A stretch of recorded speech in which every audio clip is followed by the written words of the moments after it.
दोस्तों आज का टॉपिक बहुत ही सेंसिटिव है क्योंकि आज मैं आपको एक ऐसी वीडियो और ऐसे यूट्यूबर से अवेयर करवाने जा रहा हूं जो कि लोगों को हाफ ट्रूथ दिखाता है, मिसलीड करता है। वो फैक्ट से ज्यादा फ्रेमिंग यूज करता है, जैसे सिलेक्टिव क्लिप, ड्रामेटिक म्यूजिक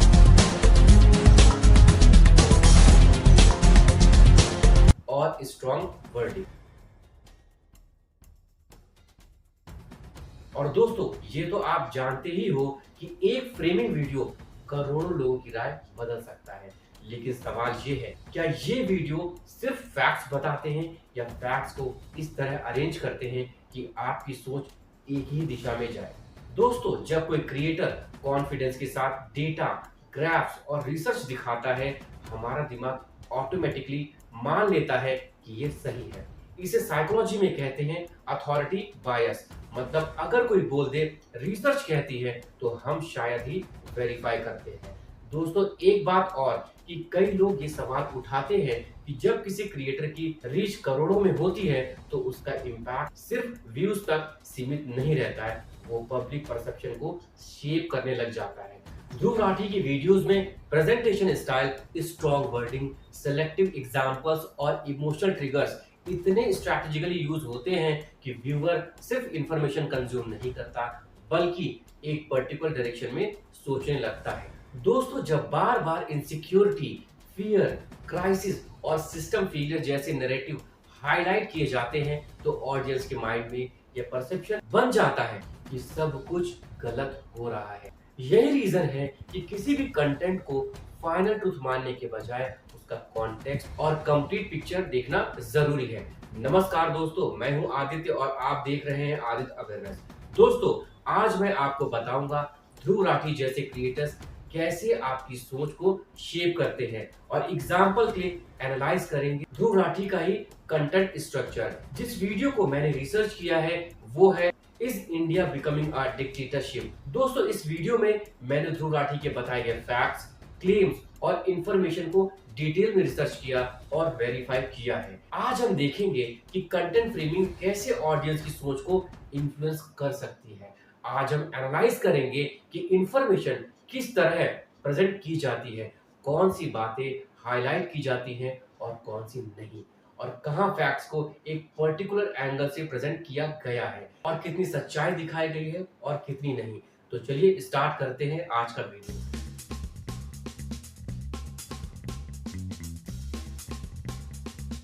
अब आगे इलेक्शन कमीशन और मॉडल कोड ऑफ कंडक्ट का एक एग्जाम्पल देखिए। ध्रुव राठी ने अपनी वीडियो में ये पॉइंट उठाया है कि पॉलिटिकल कैंपेन में आर्म्ड फोर्सेस की अचीवमेंट्स का इस्तेमाल इलेक्शन इन्फ्लुएंस के लिए नहीं होना चाहिए और उसने नरेंद्र मोदी जी के बालाकोट रेफरेंस को उसी एंगल से प्रेजेंट किया है कि ये मॉडल कोड ऑफ कंडक्ट का वॉयलेशन था। दोस्तों यहाँ एक इंपॉर्टेंट पॉइंट समझना जरूरी है। भारत और पाकिस्तान के बीच टेंशन और क्रॉस बॉर्डर अटैक्स का इतिहास नया नहीं है। पाकिस्तान से इतनी बार अटैक हुए लेकिन इंडिया ने कभी भी उसको सीरियस नहीं लिया। मैं किसी भी पार्टी का यहाँ नाम नहीं ले रहा हूँ, पर सच हम सभी लोग जानते हैं। लेकिन प्राइम मिनिस्टर नरेंद्र मोदी जी के टाइम पर पाकिस्तान के हर टेररिस्ट अटैक का रिवेंज लिया गया या बोले तो जवाब दिया गया। जैसे 2016 उरी अटैक के बाद सर्जिकल स्ट्राइक्स हुए और 2019 पुलवामा अटैक के बाद बालाकोट स्ट्राइक जैसी मिलिट्री रिस्पांस देखने को मिली और पहलगाम अटैक के बाद ऑपरेशन सिंदूर। तो यहाँ पर इस बात को दूसरी तरह से भी बोला जा सकता था, पर नहीं, इसे बस इंफॉर्मेशन को मैनिपुलेट करके लोगों को शो करना है कि ये गलत हुआ। अब दोस्तों यहाँ पर कॉन्टेक्स्ट समझना जरूरी है। मोदी जी ने बालाकोट स्ट्राइक्स का अपने स्पीच में जिक्र किया और इस स्पीच को लेकर कंप्लेंट हुई। मामला इलेक्शन कमीशन ऑफ इंडिया के पास गया, डिस्कशन हुआ, ट्रांसक्रिप्ट एग्जामिन हुई और फाइनल डिसीजन ये आया कि इसमें मॉडल कोड ऑफ कंडक्ट का वॉयलेशन नहीं हुआ।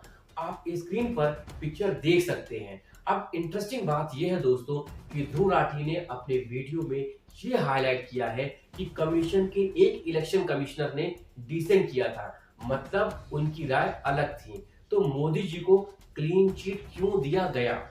लेकिन यहाँ एक बहुत इंपॉर्टेंट कॉन्टेक्स्ट है दोस्तों, जो समझना बहुत जरूरी है, क्योंकि यहीं पर ध्रुव राठी जैसे यूट्यूबर्स इंसान को घुमा देते हैं, अपने व्यूअर्स को गलत दिशा दे देते हैं।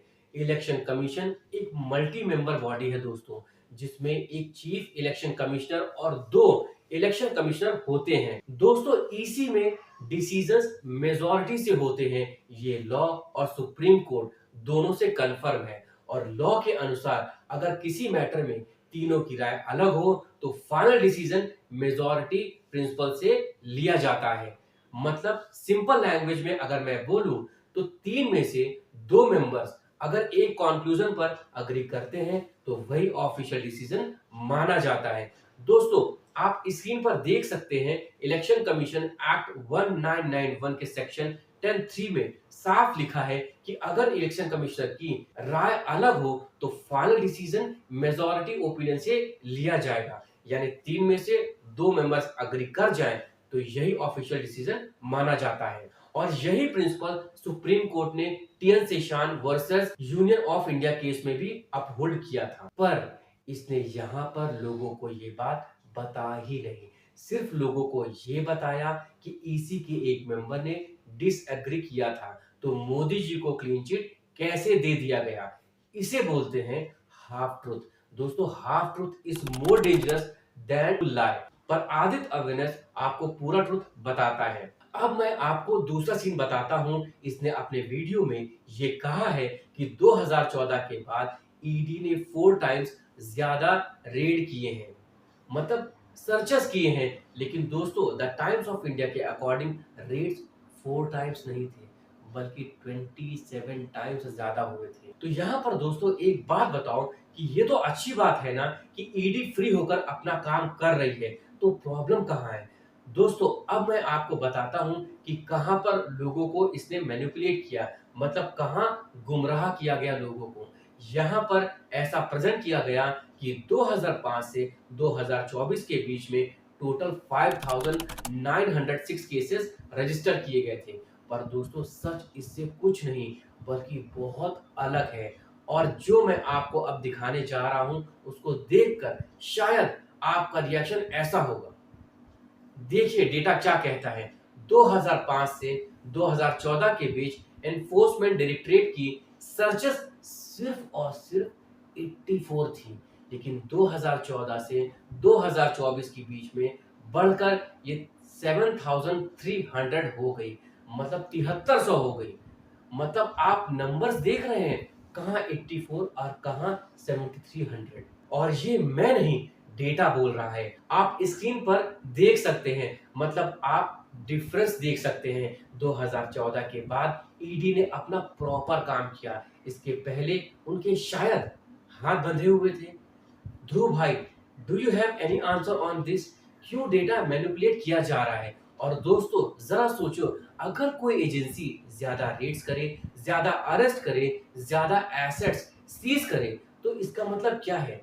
क्या सिस्टम ज्यादा ऑप्रेसिव हो गया है या करप्शन पर एक्शन ज्यादा तेज हुआ है? दोस्तों ध्रुव राठी जैसे यूट्यूबर यही नंबर दिखाकर नरेटिव बनाते हैं कि एजेंसी का मिसयूज हो रहा है, लेकिन पिक्चर का दूसरा साइड भी देखिए। इसे देखकर आपकी आंखें खुल जाएंगी कि हकीकत क्या था और आपको क्या दिखाया गया। अटैच्ड एसेट्स की वैल्यू 5,086 करोड़ से बढ़कर 1.2 लाख करोड़ तक पहुंच गई। यानी एक्शन सिर्फ क्वांटिटी में नहीं, रिकवरी में भी बढ़ा। अरेस्ट 29 से बढ़कर 755 हो गए। मतलब इन्वेस्टिगेशन सिर्फ फाइल्स तक सीमित नहीं थी, ग्राउंड एक्शन तक गई। और सबसे इंटरेस्टिंग बात यह है कि 2005 से 2014 के बीच में जो गवर्नमेंट थी उनके समय एसेट कॉन्फिस्केशन जीरो था, जीरो। लेकिन पिछले 10 सालों में लगभग 15,710 करोड़ की एसेट कॉन्फिस्केट हुई। मतलब इतनी संपत्ति जब्त हुई थी और डिस्पोजल के बाद 16,000 करोड़ से ज्यादा बैंक्स और विक्टिम्स को वापस मिले। अब सवाल ये है कि ध्रुव राठी अपने वीडियो में ये क्यों नहीं दिखाता है? अगर पैसा रिकवर हो रहा है, विक्टिम्स को वापस मिल रहा है, एसेट्स अटैच हो रहे हैं, तो क्या सिर्फ बढ़ती रेट्स को देखकर कंक्लूजन निकाल देना सही है? दोस्तों, ये आपको डिसाइड करना है। यही प्रॉब्लम है सिलेक्टिव इंफॉर्मेशन की। जब लोगों को सिर्फ एक एंगल दिखाया जाता है और उसका कंक्लूजन पहले से ही तय हो जाता है, इसे कहते हैं हाफ ट्रूथ। और आदित अवेयरनेस पर हम यही करते हैं, नरेटिव्स नहीं, पूरा पिक्चर दिखाते हैं। दोस्तों, आप जानते हो कि किसी भी वीडियो का सबसे पहला प्रभाव किस चीज से बनता है? क्या आपको पता है? उसके टाइटल से। क्योंकि टाइटल सिर्फ नाम नहीं होता, वो व्यूअर के माइंड में एक्सपेक्टेशन सेट कर देता है। अगर टाइटल शुरुआत में ही स्ट्रॉन्ग कंक्लूजन दे दे, जैसे डिक्टेटरशिप, तो व्यूअर न्यूट्रल होकर वीडियो नहीं देखता। उसका दिमाग ऑटोमेटिकली उसी एंगल से प्रूफ ढूंढने लगता है कि टाइटल सही है या नहीं। इसे कहते हैं साइकोलॉजी में कंफर्मेशन बायस। मतलब पहले एक्सपेक्टेशन बनती है, फिर ब्रेन उसी एक्सपेक्टेशन को कंफर्म करने वाले पॉइंट्स वीडियो में पकड़ने लगता है और यहीं से इन्फ्लुएंस शुरू हो जाता है, वीडियो शुरू होने के पहले ही।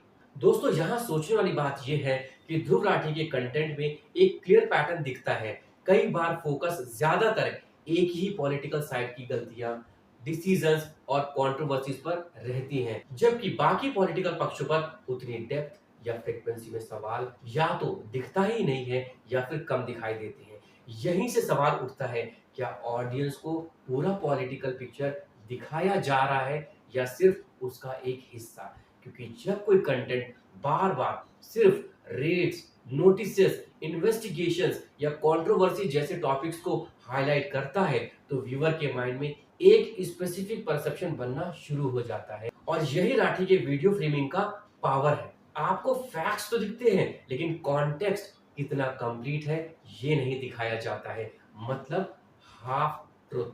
दोस्तों, आपने नोटिस किया होगा कि ध्रुव राठी अपने कई वीडियोस में गोदी मीडिया जैसे टर्म्स यूज करता है और कई बार सपोर्टर्स को ब्लाइंड फॉलोअर्स की तरह फ्रेम करता है। अब मैं आपको बताता हूं कि इसने अपने वीडियो में क्या बोला है। ये बोल रहा है कि अगर आप उस टाइप के लोगों में से हो जो मोदी जी को भगवान मानते हैं, या फिर उस टाइप के लोगों में से हो जो सोचता है कि मोदी जी ने अगर किया है तो कुछ सोचकर ही किया होगा, या आप अपना दिल उनको दे चुके हो, ऐसे केस में आपके लिए मुश्किल हो सकती है सच को हजम करना। ये वर्ड ध्रुव राठी के हैं अपने उस वीडियो में।